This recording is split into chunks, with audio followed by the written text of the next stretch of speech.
ಬಸವನಾಡಿನ ಸಂಪ್ರದಾಯದಂತೆ ಸರ್ವರಿಗೂ ಶರಣು ಶರಣಾರ್ಥಿ.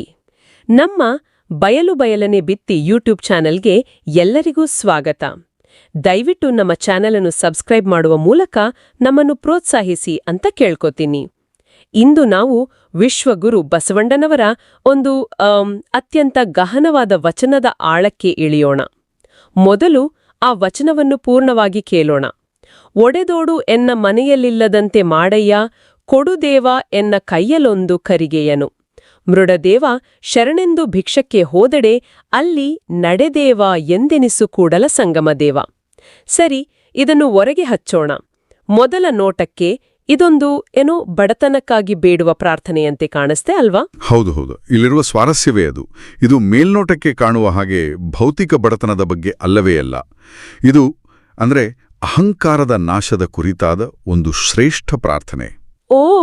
ಹಾಗಾದ್ರೆ ಆ ಮೊದಲ ಸಾಲು ಒಡೆದೋಡು ಎನ್ನ ಮನೆಯಲ್ಲಿಲ್ಲದಂತೆ ಮಾಡಯ್ಯ, ಇಲ್ಲಿ ಮನೆ ಅಂದ್ರೆ ಏನು? ಬಹಳ ಒಳ್ಳೆ ಪ್ರಶ್ನೆ. ಇಲ್ಲಿ ಮನೆ ಅಂದ್ರೆ ನಮ್ಮ ಶರೀರ, ನಮ್ಮ ಅಸ್ತಿತ್ವ. ಮತ್ತು ಒಡೆದೋಡು ಅನ್ನೋದು ಅದು ನಾನು, ನನ್ನದು ಅನ್ನೋ ಮಮಕಾರ, ಆ ಅಹಂಕಾರದ ಸಂಕೇತ. ನನ್ನಲ್ಲಿರುವ ಅಹಂಕಾರ ಅನ್ನೋ ಆ ಒಂದು ಒಡೆದ ಚೂರನ್ನೇ ಇಲ್ಲವಾಗಿಸು ಅಂತ ಬಸವಣ್ಣನವರು ಬೇಡಿಕೊಳ್ತಿದ್ದಾರೆ. ಅರೆ, ಇದು ನಿಜವಾಗ್ಲೂ ಕುತೂಹಲಕಾರಿ. ಅಂದ್ರೆ ಅಹಂಕಾರವನ್ನ ನಾಶಪಡಿಸಿ ಆ ಜಾಗದಲ್ಲಿ ಅವರು ಏನನ್ನು ಕೇಳ್ತಿದ್ದಾರೆ? ಅದನ್ನೇ ಎರಡನೇ ಸಾಲಿನಲ್ಲಿ ಹೇಳ್ತಾರೆ, ಕೊಡುದೇವ ಎನ್ನ ಕೈಯಲ್ಲೊಂದು ಕರಿಕೆಯನ್ನು. ಕರಿಕೆ ಅಂದ್ರೆ ಭಿಕ್ಷಾಪಾತ್ರೆ. ಇದು ಸಂಪೂರ್ಣ ಶರಣಾಗತಿ ಮತ್ತು ವಿನಯದ ಪ್ರತೀಕ. ಅಂದ್ರೆ ಲೌಕಿಕ ಆಸ್ತಿ, ಸ್ಥಾನಮಾನ ಇದೆಲ್ಲದರ ಮೇಲಿನ ಅವಲಂಬನೆಯನ್ನ ಬಿಟ್ಟು ಕೇವಲ ದೈವದ ಮೇಲೆ ಅವಲಂಬಿತವಾಗಿ ಬದುಕುವ ಒಂದು ಇಚ್ಛೆ, ಸರಿನಾ? ನಿಖರವಾಗಿ. ಇದು ಲಿಂಗಾಯತ ತತ್ವಕ್ಕೆ ತುಂಬಾ ಹತ್ತಿರವಾದದ್ದು. ಲಿಂಗಾಯತ ತತ್ವದ ಪ್ರಕಾರ ಶಿವ ನಿರಾಕಾರ. ಹಾಗಾಗಿ ಆಕಾರವಿರುವ ಈ ಭೌತಿಕ ವಸ್ತುಗಳ ಮೇಲಿನ ವ್ಯಾಮೋಹ ಅನ್ನೋದು, ಅದು ಅರ್ಥಹೀನ ಅನ್ನೋದು ಇದರ ಆಂತರ್ಯ. ಈ ಚರ್ಚೆಯನ್ನು ಮುಂದುವರಿಸೋಕ್ಕಿಂತ ಮುಂಚೆ ನಮ್ಮ ಈ ಚಿಕ್ಕ ಪ್ರಯತ್ನಕ್ಕೆ ನಿಮ್ಮ ಬೆಂಬಲ ನೀಡಿ ನಮ್ಮ ಬಯರು ಬಯಲನ್ನೇ ಬಿತ್ತಿ ಯೂಟ್ಯೂಬ್ ಚಾನೆಲ್ ಅನ್ನು ಸಬ್ಸ್ಕ್ರೈಬ್ ಮಾಡಿ ಅಂತ ಮತ್ತೊಮ್ಮೆ ವಿನಂತಿಸ್ಕೊಳ್ತೇನೆ. ಏನು ಆ ಕೊನೆಯ 2 ಸಾಲುಗಳಿವೆಯಲ್ಲ, ಅವು ವಿನಯದ ಪರಾಕಾಷ್ಠೆ ಅಂತಾನೆ ಹೇಳಬಹುದು. ಹೌದು.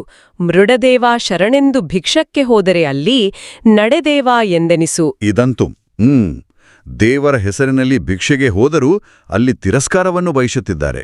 ಯೋಚನೆ ಮಾಡಿ.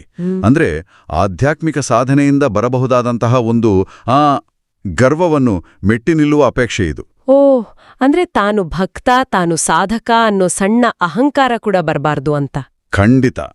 ತನ್ನ ಭಕ್ತಿಗಾಗಲಿ ಸಾಧನೆಗಾಗಲಿ ಯಾವುದೇ ಗೌರವವನ್ನು ನಿರೀಕ್ಷಿಸದ ಸಂಪೂರ್ಣ ಅಹಂಶೂನ್ಯ ಸ್ಥಿತಿ ಇದು. ಹಾಗಾದ್ರೆ ಒಟ್ಟಾರೆಯಾಗಿ ಈ ವಚನದ ಅರ್ಥ, ಇದು ಅಹಂಕಾರದ ವಿನಾಶಕ್ಕಾಗಿ ಪರಿಪೂರ್ಣ ವಿನಯ ಮತ್ತು ಶರಣಾಗತಿಗಾಗಿ ಮಾಡುವ ಒಂದು ಗಹನವಾದ ಪ್ರಾರ್ಥನೆ. ಹೌದು.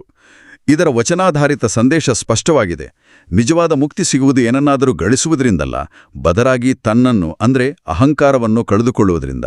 ಇದು ಭೌತಿಕ ಸಂಪತ್ತು, ಸಾಮಾಜಿಕ ಸ್ಥಾನಮಾನ ಇದನ್ನೆಲ್ಲ ಮೀರಿ ಆಂತರಿಕ ವಿನಯವನ್ನು ಬೆಳೆಸಿಕೊಳ್ಳಲು ನೀಡುವ ಕರೆ. ಸ್ವಯಂ ಪ್ರಚಾರ ಮತ್ತು ಸಂಪಾದನೆಯನ್ನೇ ಪ್ರೋತ್ಸಾಹಿಸುವ ಈ ಜಗತ್ತಿನಲ್ಲಿ ತನ್ನನ್ನು ಕಳೆದುಕೊಳ್ಳುವ ಈ ತತ್ವವನ್ನ ನಮ್ಮ ದೈನಂದಿನ ಜೀವನದಲ್ಲಿ ಅಳವಡಿಸಿಕೊಳ್ಳೋದರ ಅರ್ಥವಾದರೂ ಏನು? ಇದೊಂದು ನಿಜವಾಗ್ಲೂ ಆಲೋಚಿಸಬೇಕಾದ ವಿಷಯ. ಈ ಕಾರ್ಯಕ್ರಮಕ್ಕೆ ಮಾರ್ಗದರ್ಶನ ಮಾಡುತ್ತಿರುವ ಕಾಯಕ ಫೌಂಡೇಶನ್, ಹಿರೇಬಾಗೇವಾಡಿ ಸಂಸ್ಥೆಯವರಿಗೆ ನಮ್ಮ ಹೃತ್ಪೂರ್ವಕ ಧನ್ಯವಾದಗಳು. ಸರ್ವರಿಗೂ ಮತ್ತೊಮ್ಮೆ ಶರಣು ಶರಣಾರ್ಥಿ.